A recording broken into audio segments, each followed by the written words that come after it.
안녕하세요, 여러분. 오늘 우리가 살펴볼 해설은요, 정말 진짜 독특하고 흥미로운 시각을 던져줍니다. 노벨문학상 수상자인 한강 작가의 그 깊고 막 감정이 휘몰아치는 문학 세계를요, 전혀 예상치 못한 렌즈로 들여다보거든요. 바로 수학의 미분과 적분입니다. 진짜 안 어울릴 것 같죠? 그 얼음장처럼 차가운 수학 공식이 인간의 가장 뜨겁고 아픈 감정이랑 대체 어떻게 만난다는 걸까요? 자, 이 놀라운 분석, 지금부터 저랑 하나씩 풀어보시죠. 좋아요. 바로 한번 들어가 볼게요. 굉장히 이질적인 두 가지 개념이 나란히 묶여 있습니다.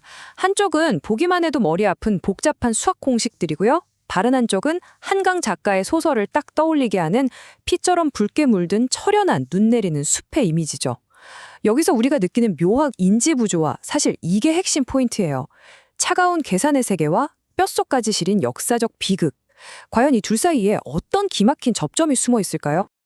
오늘 우리가 따라갈 여정은 이렇습니다. 먼저 문학의 미적분이 뭔지 큰 그림을 보고요. 그 다음엔 고통의 순간을 쪼개어 보는 미분, 그리고 미세한 감정과 시점의 변화를 살펴볼 겁니다. 이어서 그 파편들이 거대한 슬픔으로 쌓이는 적분의 과정을 거쳐 마지막으로 이 양극단이 어떻게 조화를 이루는지 정리해 볼게요. 아주 쉽게 연결해 드릴 테니까 편하게 따라와 주세요. 자, 첫 번째 파트입니다. 문학의 미적분. 수학이 단순한 숫자가 아니라 인간 내면을 파헤치는 강력한 은유로 쓰이는 과정입니다. 두 번째 파트, 미분에 대해 이야기해 볼까요? 고통의 찰나를 포착하는 순간입니다. 여기서부터는 호흡을 조금 가다듬고 들어가 볼게요. 학창 시절에 배운 미분, 기억나시나요? 미분이란 건 어떤 찰나의 순간이나 복잡한 현상을 말 그대로 아주 짧게, 무한히 작은 조각으로 썰어내서 그 본질을 꿰뚫어보는 방식입니다. 이 자료가 정말 재미있는 게 뭐냐면 한강 작가의 문장이 바로 이 미분 공식처럼 작동한다고 설명하거든요. 거대한 사건을 하나로 퉁쳐서 보여주는 게 절대 아닙니다. 인간의 내면을 아주 가장 작은 단위까지 쪼개서 극도로 섬세하게 묘사해내는 거죠. 미분의 개념처럼 작가는 그 폭풍같이 휘몰아치는 시간의 흐름을 찰칵하고 정지화면처럼 멈춰 세웁니다. 그리고 1초도 채 안 되는 그 짧은 찰나에 개인이 느끼는 아주 미세한 감각들, 그 감정의 떨림 하나하나를 현미경으로 들여다보듯 철저하게 분해해내는 거예요. 정말 예리한 통찰력이죠? 소설 소년이 온다에 담긴 1980년 5월 광주를 한번 예로 들어볼게요. 폭력이라는 거대한 역사적 사건 앞에서 작가는 단순히 역사책에 나오는 큰 이야기에 머물지 않습니다. 대신에 쓰러져간 소년 동호의 마지막 순간, 친구들의 절규, 또 시민들이 느꼈을 날것의 공포, 이런 아주 작은 개인의 두려움으로 그날의 역사를 산산조각 미분해버립니다. 역사의 거대한 수레바퀴 아래서 덜덜 떨고 있던 한 개인의 미세한 떨림을 완벽하게 포착해낸 거죠. 세 번째 파트입니다. 작가는 여기서 한 발 더 나아가서 인물들의 심리와 시점 자체를 미분하기 시작합니다. 자, 이게 소설 속에서 어떻게 빌드업되는지 한번 보시죠. 화자와 시점 자체가 쪼개지면서 죽음의 내부를 다각도로 보여주는데요. 1장에선 너라는 2인칭 시점을 써서 독자인 우리를 그 비극 한가운데로 훅 끌어당기고요. 2장에선 아예 감각이 없는 죽은 혼의 시점, 그 내부로 들어갑니다. 이렇게 철저하게 파편화된 각기 다른 화자들의 시점이 모이면서 비로소 이 거대한 비극이 완벽하게 입체적으로 완성되는 겁니다. 이 방식은 1948년 4월 제주 4.3 사건을 다룬 작별하지 않는다라는 작품에서도 똑같이 발견됩니다. 그 억압의 역사를 다룰 때조차 작가는 억울하게 눈 감은 사람들의 마지막 순간이나 남겨진 사람들의 찢어지는 슬픔을 아주 잘게 미분해요. 마치 얇은 붓터치 하나하나를 쪼개서 보여주듯 극도로 섬세하게 파편화된 슬픔을 먹먹하게 그려냅니다. 소설 속에 이런 문장이 나옵니다. 그날 나는 붉은 눈이 내리는 것을 보았다. 어떠신가요? 폭력 속에서 피어난 잔혹한 진실, 그 강렬한 이미지가 이 짧은 한 줄에 꽉 응축되어 있죠. 작가의 이 서늘한 언어가 우리가 지금 이야기하고 있는 이 미분의 수학적 논리를 단번에 관통해서 슬픔의 조각들을 아주 선명하게 찔러서 보여주는 겁니다.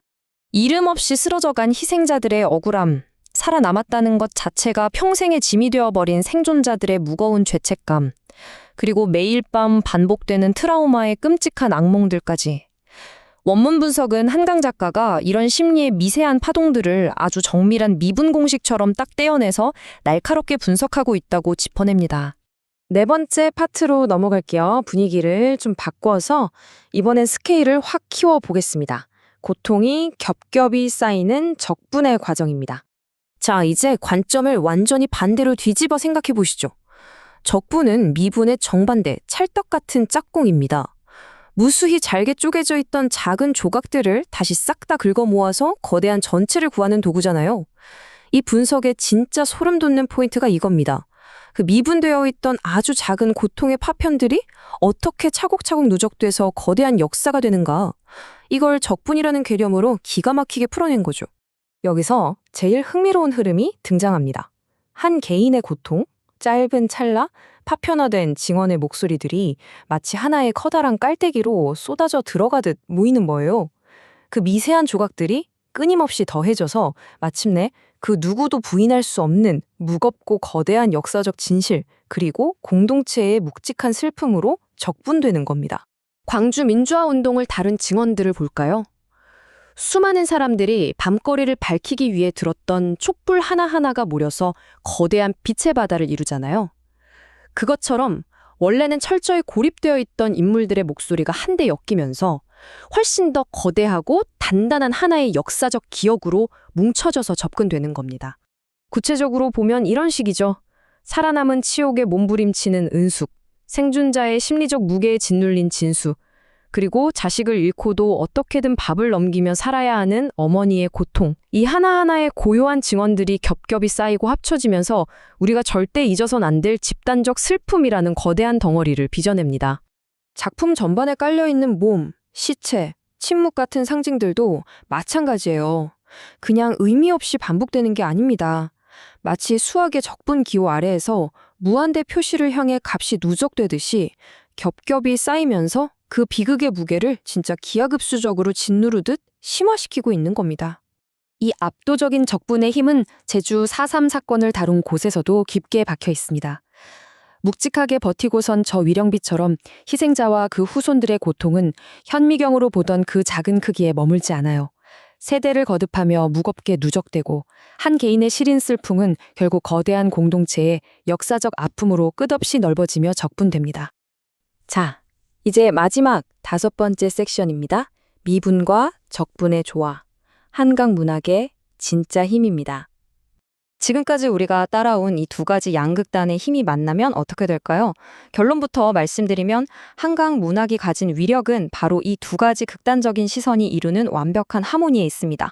가장 작고 미세한 개인의 상처로 한없이 파고 들어가는 미분의 힘, 그리고 그걸 모아서 거대한 역사의 무게로 한없이 쌓아 올리는 적분의 힘. 이 둘이 동시에 톱니바퀴처럼 맞물려 돌아가면서 대체 불가능한 문학적 에너지가 폭발하는 거죠. 핵심을 정리해보자면 이렇습니다. 작가는 고통을 미분해서 그 찰나의 순간 개인의 미시적인 심리를 아주 날카롭게 해부합니다. 그리고 동시에 그 아픈 파편들을 끌어안고 적분해서 거시적이고 묵직한 우리의 역사로 축적해내죠. 이 미시와 거시를 오가는 두 개의 렌즈 덕분에 우리는 그 거대한 비극을 온전하게 가슴으로 이해할 수 있게 되는 겁니다. 216. 원문에 등장하는 숫자입니다. 1980년 5월 광주에서 사망한 것으로 공식 집계되었던 수많은 분들 중 일부를 나타내죠. 이건 그냥 건조한 통계 데이터가 아니에요. 216개의 개별적으로 미분된 그 고립되고 처절했던 아픔과 죽음들이 적분이라는 과정을 거쳐서 지금 우리가 절대 외면할 수 없는 거대한 역사의 무게로 실존하고 있다는 걸 증명하는 아주 무서운 숫자입니다. 오늘 이 놀라운 분석을 마무리하면서 여러분께 꼭 이 질문을 하나 던지고 싶습니다. 만약 우리의 역사가 그 무수한 개인의 고통들이 겹겹이 쌓이고 적분된 결과물이라면 말이죠. 지금 우리가 살아가고 있는 이 순간, 우리는 과연 누구의 작고 아픈 이야기를 미분하지 못한 채 그냥 지나치고 있는 걸까요? 수학의 언어로 읽어낸 이 깊은 공감의 렌즈가 여러분께도 의미 있는 질문이 되었길 바라면서 오늘 해설은 여기서 마치겠습니다. 함께해 주셔서 감사합니다.